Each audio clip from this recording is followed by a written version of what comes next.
Kuna njama ya kumshurutisha mwenyekiti wa chama cha Chadema Tundu Lissu na kesi ya mchongo ya uhaini ili aweze kukubali maridhiano na serikali, kwa sababu serikali hii imeweza kunyimwa mikopo na imeweza kunyimwa misaada. Wanahitaji maridhiano ndiposa waeleze wabeberu kwamba wametatua matatizo ya kisiasa katika taifa letu la Tanzania. Ila chama cha Chadema wamesema kwamba hakuna siku ambayo wataingia kwenye maridhiano na serikali ya Samia. Karibu sana mpenzi mtazamaji kwenye ukumbi huu wa Tanzania News Today au kipenda Tanzania News TV, mahala ambapo unapata taarifa za ukweli, taarifa ambazo zimeweza kufanyiwa uhakiki. Ninakuomba kwa moyo mkunjufu, kama unanipata kwa mara ya kwanza, tafadhali piga subscription, bonyeza kengele, alafu sambaza hii video. Like hii video.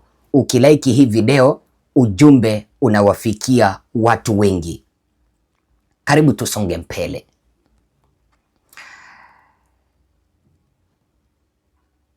Inasemekana kwamba Samia amepanga kutumia kitu ambacho kinaitwa kesi ya uhaini, ambayo wameweza kumchongea mtu ambaye anaitwa Tundu Lissu, ili kumshurutisha Tundu Lissu akubali maridhiano. Kulingana na taarifa ambazo zimeweza kutolewa na makamu mwenyekiti wa chama cha demokrasia na maendeleo Chadema, John Heche, alisema kwamba hapo awali serikali iliweza kumwendea mtu ambaye anaitwa Tundu Lissu, mwenyekiti wa chama cha Chadema, na kuweza kumpea kitu ambacho kinaitwa blackmail au ukipenda kutishiwa, kwamba wamemkamata mwenyekiti, watakaa naye alafu watengeneze masharti kwamba aweze kufanya hivi, mara walisema kwamba waweze kumwachilia akubali tu kitu ambacho kinaitwa maridhiano, au aweze kuhama Tanzania aende Ulaya. Wacha nikuulize, si Tundu Lissu ni raia wa Tanzania, ni mzaliwa wa Tanganyika kama sisi? Ni kwa nini hii serikali inataka kumpea masharti kwamba wamwachilie, wamtoe kwa jela, wamwachilie ila ahame kutoka taifa letu aende Ulaya? Anaenda kufanya nini Ulaya kipindi ambapo yeye ni kiongozi katika taifa letu? Haya mambo ya ukiritimba na mambo ya wizi wa mali ya wananchi wa Tanzania ndiyo yanafanya mpaka wanamuogopa Tundu Lissu. Sasa tunaelezwa kwamba mwenyekiti Tundu Lissu aliweza kuwaambia kwamba hawezi kamwe kukubali wakae naye, ama hawezi kamwe kukubali kutolewa kwa masharti. Akaamua kwamba ni heri wakae naye mpaka siku watakapomwachia bila masharti. Sasa mbona mkamate mtu mumweke kwa jela, hamna ushahidi, alafu mnataka kumwachia kwa masharti? Unajua Tundu Lissu ni mwanasheria, amesema kwamba hataweza kutoka kwa jela bila ya kupata haki.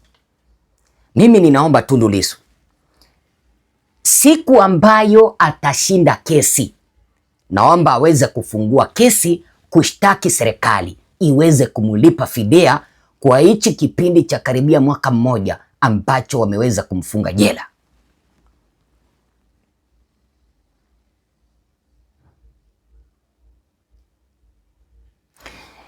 Kulingana na taarifa zinasema kwamba wanatumia hii kesi ya uhaini ili kulazimisha Tundu Lissu na viongozi wengine wakubaliane na maagizo, makubaliano au kitu wanachokiita maridhiano ya uongo, lakini viongozi wa chama cha Chadema wamesema kwamba hawatakubali Lissu aachiwe kwa masharti. Sasa wa CCM wakiongozwa na mwenyekiti wa CCM ndio wenye hii kesi. Hakuna mwanasiasa mwingine yoyote kwenye upinzani, at least kwa upande wetu Chadema, anayenufaika na mwenyekiti wetu kuwa ndani. Sio kama mnanielewa. Kwa hatutakubali blackmail. Hii kesi wanataka kuitumia kama blackmail, kwamba wamemkamata mwenyekiti, wanakaa naye, alafu wanatengeneza masharti kwamba fanya hivi. Mara ya kwanza walisema kubali tukuachie uondoke nchini uende Ulaya. Nilisema hapa mwaka jana, mwenyekiti amwambia hawezi kukubali, wakae naye mpaka siku watakapomwachia bila masharti. Sasa wanatumia hii wakifikiri kwamba wanatulazimisha kwamba tukubaliane na maagizo yao ya uongo au na makubaliano yao ya uongo au na kitu wanachoita maridhiano ya uongo, kwamba kubalini, kwamba si nini, tumwachie Lissu. Hatutakubali Lissu kuachiwa kwa masharti. Hili nataka niliweke wazi na kila mtu ajue. Lissu alikamatwa kwa uongo, aachiwe bila masharti yoyote, arudi barabarani, na CCM waache uoga, tukutane nao mbele ya wananchi mtu kwa mtu. Nimekueleza kitu ambacho kinakaza hawa viongozi wa hii serikali ambayo iliweza kuiba kura wakaingia madarakani. Wanataka kitu ambacho kinaitwa maridhiano, ni kwa sababu wamenyimwa mikopo, wamenyimwa misaada. Kila milango ambayo wanaenda kubisha wanaambiwa kwanza achilia Tundu Lissu. Sasa wanataka kuachilia Tundu Lissu kwa masharti. Wamwambie wewe ondoka, ukubaliane, turidhiane, tusalimiane. Ule ubishi ambao ulikuwa wa kisiasa uishi. Wewe ondoka nchini uelekee Ulaya. Sasa wacha nikuulize, anaenda kufanya nini Ulaya? Lazima Lissu wetu asalie katika taifa letu, atusaidie kupigana na ufisadi, atusaidie kupigana na viongozi ambao ni waovu kama Samia. Hatutaweza kukubali. Lissu yuko na marafiki. Wananchi wote katika taifa letu wanasimama na yeye. Lissu huenda akawa Mandela wa South Africa. Mnaelewa Mandela kipindi kimoja alifungwa, mwishowe akawa rais. Lissu huenda akawa Mandela wa Tanzania. Atafungwa, ataachiliwa, atashinda kesi na ukute kwamba siku moja kabla aondoke kwenye dunia atakuwa rais wa taifa letu la Tanzania. Sasa aliyekuwa mbunge wa zamani wa jimbo la Kilwa Kusini, Sulemani Bungara almaarufu kama Bwege, yeye aliweza kutoa wito kwa wadau wa kada mbalimbali wakiwemo wanasiasa pamoja na viongozi wa dini, wanaharakati na Watanzania wote kwa ujumla, tuweze kuhakikisha kwamba tunamuombea na kumuunga mkono mwenyekiti wa taifa wa chama cha Chadema Tundu Lissu anayekabiliwa na kesi ya uhaini. Kulingana na huyu mbunge wa zamani wa jimbo la Kilwa Kusini, Suleiman Bungara almaarufu kama Bwege, anasema kwamba sisi kama Watanzania tunapaswa kuweza kuhakikisha kwamba tunamtia Tundu Lissu kwenye maombi. Iwe wewe ni kiongozi wa dini, iwe wewe ni mwanasiasa, iwe wewe ni mwanaharakati, tafadhali tumuweke Tundu Lissu kwenye maombi, kwa sababu kesi ambayo anakabiliwa nayo ni ya mchongo.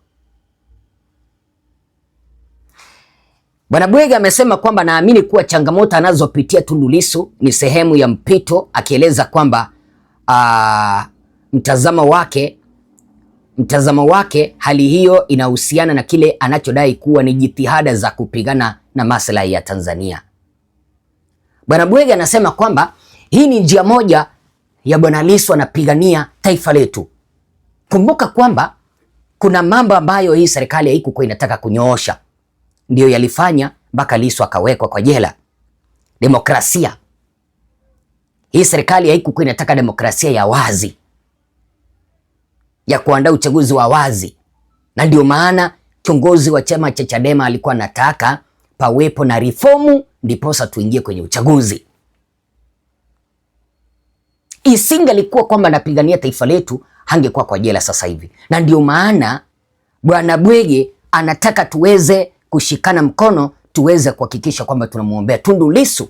Nimefurahi sana na ninawaambia Watanzania wote, nawaomba Watanzania wote tumuunge mkono Mheshimiwa Tundu Lissu.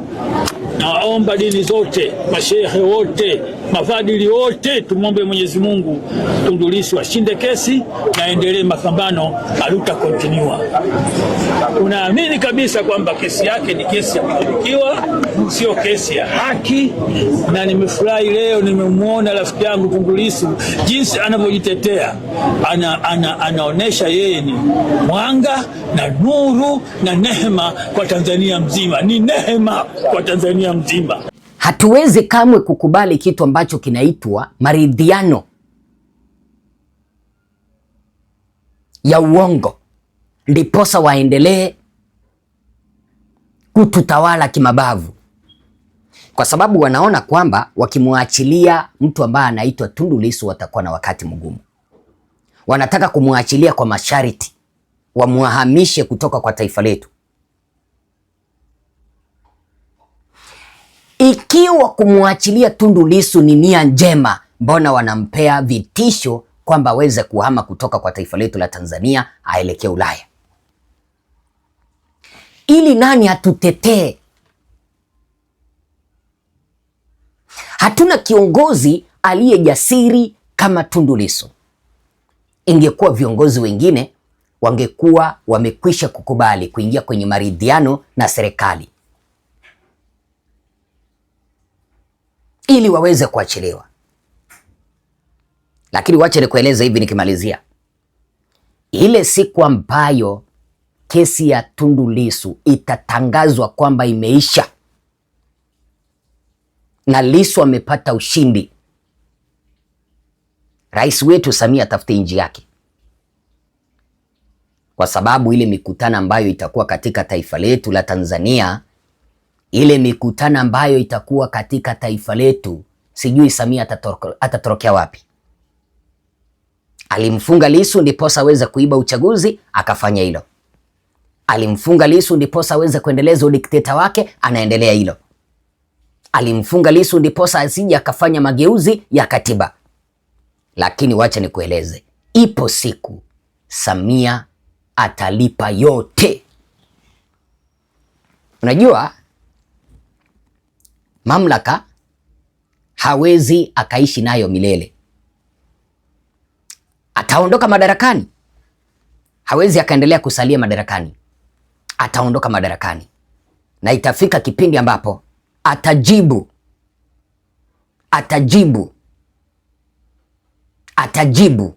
mateso ambayo aliweza kuwapitisha Watanzania. Asante.